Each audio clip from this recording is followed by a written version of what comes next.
الحمد للہ وحدہ لا شریک لہ والصلاة والسلام علی من لا نبی بعد۔ السوال الثانی عشر، 12واں سوال۔ قد کان محمد بن عبد الوهاب النجدی یستحل دماء المسلمین واموالهم واعراضهم وکان ینسب الناس كلهم الى الشرك ویسب السلف فکیف ترون ذلک وهل تجوزون تکفیر السلف والمسلمین واہل القبلۃ ام کیف مشربهم؟ یہ 12واں سوال بڑا اہم ہے۔ اس پر بہت سارے حضرات آپ سے پوچھیں گے محمد بن عبد الوہاب نجدی کے بارے میں تمہارا کیا خیال ہے؟ ان نے سوال یہ لکھا ہے کہ محمد بن عبد الوہاب نجدی مسلمانوں کی مال، عزت اور خون کو حلال سمجھتا ہے۔ نمبر 2، تمام لوگوں کو مشرک کہتا ہے۔ سلف کو نازیبا کلمات کہتے ہیں۔ اس کے بارے میں تمہارا کیا خیال ہے؟ اور دوسری بات کہ سلف اور مسلمانوں کو کیا تم کافر سمجھتے ہو یا تم سب کو مسلمان کہتے ہو؟ اہل قبلہ کے بارے میں تمہارا کیا موقف ہے؟ کہ اہل قبلہ کافر ہو سکتے ہیں یا نہیں ہو سکتے؟ تو یہ سوال ایک ہے، لیکن اس سوال کے اندر 2 سوال ہیں۔ ایک محمد بن عبد الوہاب نجدی کی ذات کے بارے میں، اور ایک نظریاتی اعتقادی سوال کہ تم سلف اور اہل قبلہ کو مسلمان سمجھتے ہو یا نہیں، کافر کہتے ہو، مشرک کہتے ہو، مسلمان کہتے ہو۔ انہوں نے جو جواب دیا ہے حضرت نے بڑی تفصیل کے ساتھ بات فرمائی ہے۔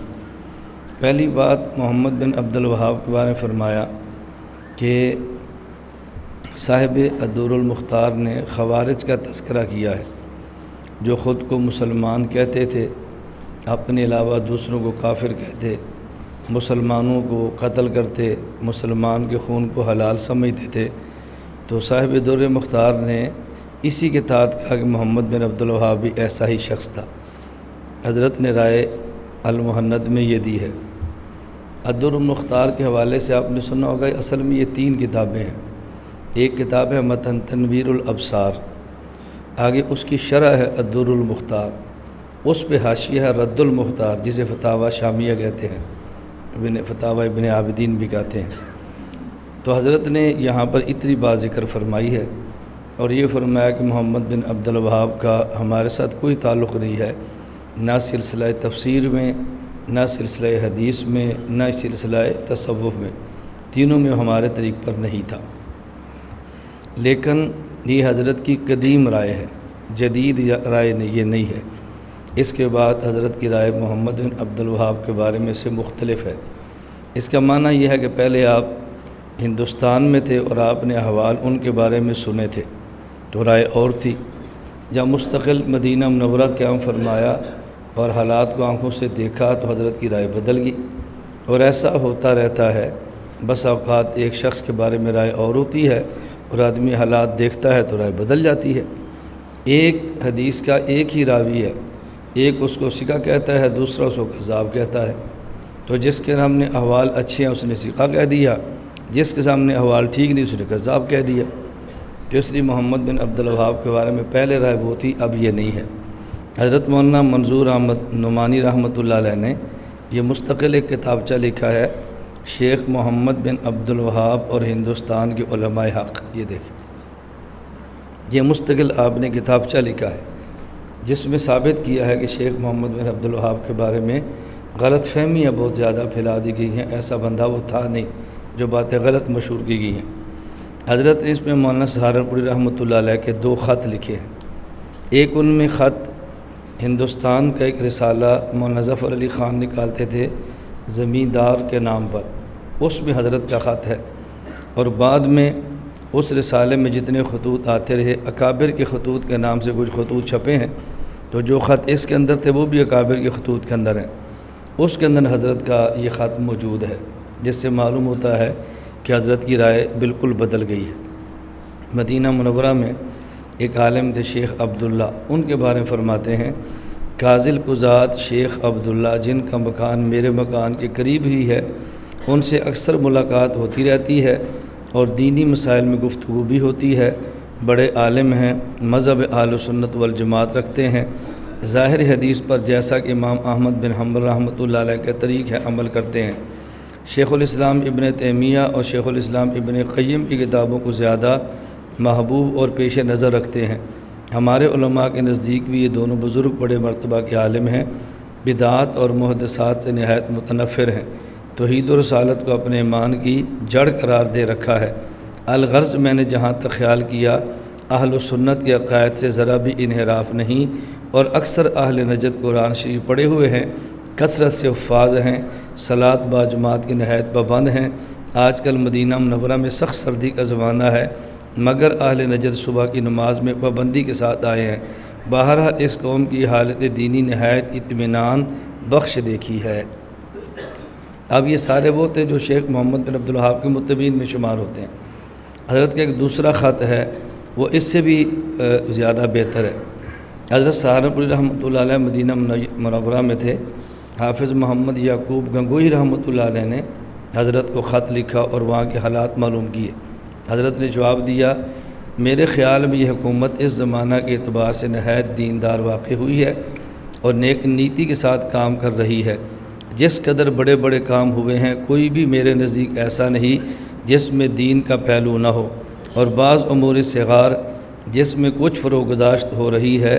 جہاں تک میں غور کرتا ہوں، اس کی وجہ یہ ہے کہ حکومت کے پاس لائق منتظم دیندار آدمی نہیں، اس وجہ سے بعض انتظامات میں کوتاہی ہو رہی ہے۔ اپنی ذات سے سلطان ابن سعود نہایت دیندار، حکیم، متحمل مزاج واقع ہوا ہے، مگر ایک آدمی جب تک اس کے ہاتھ پیر نہ ہو کیا کر سکتا ہے؟ امن کی حالت تو یہ ہے کہ ایک ایک دو دو اونٹ مکہ معظمہ اور مدینہ منورہ اور یمبو اور جدہ کے درمیان آ جا رہے ہیں، کسی کو کوئی شکایت پیدا نہیں ہوئی۔ یہ میں نے وضاحت اس لیے کی ہے کہ بسا اوقات المحنت میں حضرت کی رائے کو دے کر لوگ سمجھتے ہیں کہ علماء دیوبند کا محمد بن عبدالوہاب کے بارے میں نظریہ ٹھیک نہیں تھا۔ یہ حضرت کی اول رائے تھی، بعد میں آپ نے رائے تبدیل فرمائی اور مولانا منظور نعمانی رحمۃ اللہ علیہ نے اس رائے کو شائع کر دیا ہے۔ اس لیے ہمارے حضرات کی رائے شیخ محمد بن عبدالوہاب یا آل سعود یا حکومت سعودیہ کے بارے میں وہ نہیں ہے جو پھیلائی جا رہی ہے۔ وہ حضرات امام احمد بن حنبل نور اللہ مرقدہ کے مقلد ہیں، اور حکومتی سطح پہ علماء دیوبند کے ساتھ محبت اور تعلقات بہت اچھے ہیں۔ بعض نچلے لوگوں نے علماء دیوبند کے بارے میں بعض غلط باتیں پھیلائی ہیں، تو جس سے یہ تاثر دیا جا رہا ہے کہ وہ لوگ اس قسم کے نہیں، حالانکہ ان کے معاملات ہمارے ساتھ وہ نہیں جو لوگ مشہور کر رہے ہیں۔ دوسری بات کہ حضرت نے جواب دیا کہ مسلمانوں کے مال اور خون کو اور ان کی عزت کو حلال سمجھنا، اس کی بنیاد کیا ہے؟ ناحق ہے یا حق ہے؟ اگر اس کی بنیاد ناحق ہے اور اس ناحق کی بنیاد کوئی تعویل ہے یا بغیر تعویل کے ہے، اگر بغیر تعویل کے ہو تو مسلمان کے خون کو حلال سمجھنا کفر ہے، اور اگر کسی بندے کے پاس کوئی تعویل ہو، اگرچہ وہ تعویل نامناسب، ہم کفر تو نہیں کہتے لیکن فسق کہتے ہیں۔ آپ اس کی چھوٹی سی مثال سمجھ لیں کہ حدیث پاک میں من ترک الصلاۃ متعمدا فقد کفر، کہ جس شخص نے جان بوجھ کے نماز کو چھوڑا اس نے کافروں والا کام کیا۔ اب ایک بندہ حدیث کا معنی یہ سمجھتا ہے کہ جس نے جان بوجھ کے نماز چھوڑا اس نے کفر کیا، حالانکہ اس کا معنی یہ نہیں کفر کیا، اس کا معنی اس نے کافروں والا کام کیا۔ کفر کرنا اور ہے اور کافروں والا کام کرنا اور ہے۔ اب شراب پینا کفر نہیں ہے، لیکن شراب پینا مسلمانوں کا کام بھی نہیں ہے۔ اب اگر کوئی بندہ شراب کے پیے، ہم اس کو یہ نہیں کہ تو کافر ہو گیا، ہم کہیں گے تو نے کافروں والا کام کیا ہے۔ جیسے حدیث پاک میں ہے آیت المنافق ثلاث، منافق کی 3 نشانیاں ہیں کہ جب وہ بات کرے تو جھوٹ بولتا ہے، امانت رکھو تو خیانت کرتا ہے، اور وعدہ کرے تو خلاف ورزی کرتا ہے۔ اب اس کا یہ معنی کریں کہ جو جھوٹ بولے وہ منافق ہو گیا، وعدہ خلافی کی تو منافق ہو گیا۔ اللہ کے نبی صلی اللہ علیہ وسلم نے سمجھایا کہ مسلمان کی شان نہیں ہے کہ وہ جھوٹ بولے، مسلمان کی شان یہ نہیں کہ وعدہ خلافی کرے، مسلمان کی شان یہ نہیں کہ امانت میں خیانت کرے۔ تو امانت میں خیانت کرنے سے منافق نہیں ہوتا، ہاں البتہ منافقوں والا کام کر لیتا ہے۔ اب حدیث پاک میں ہے من ترک الصلاۃ متعمدا فقد کفر، جس نے جان بوجھ کے نماز چھوڑی کافروں والا کام کیا۔ اب کوئی آدمی اس کا معنی یہ سمجھتا ہے کہ نہیں، اس حدیث کا معنی کہ جس نے نماز چھوڑی فقط کفر، وہ کافر ہو گیا۔ ایک مسلمان تھا، نماز چھوڑی، اب اس کا موقع بھی ہے کہ اس نے کفر کیا، لہذا مرتد ہو گیا، اس کو اب قتل کرنا چاہیے، اور حکومت اقتدار ان کے ہاتھ میں ہے۔ اب ایسا اقتدار والا بے نماز کو قتل کرے، ہم اس کو کفر نہیں کہیں گے، فسق کہیں گے۔ کیوں؟ اس لیے کہ اس کی بنیاد ہے تو ناحق، لیکن اس ناحق بنیاد کی بھی ایک تعویل ہے، ہمارے یہاں وہ تعویل تو ٹھیک نہیں ہے، لیکن اس تعویل کی بنیاد پہ کافر نہیں کہہ سکتے۔ آپ اندازہ فرمائیں علماء دیوبند کا کتنا محتاط مسلک ہے، آدمی سوچ سکتا ہے کتنا محتاط مسلک ہے، آپ اندازہ فرمائیں۔ لا الہ الا اللہ، لا الہ الا اللہ، لا الہ الا اللہ، ما لنا رب سوا۔ لا الہ الا اللہ، لا الہ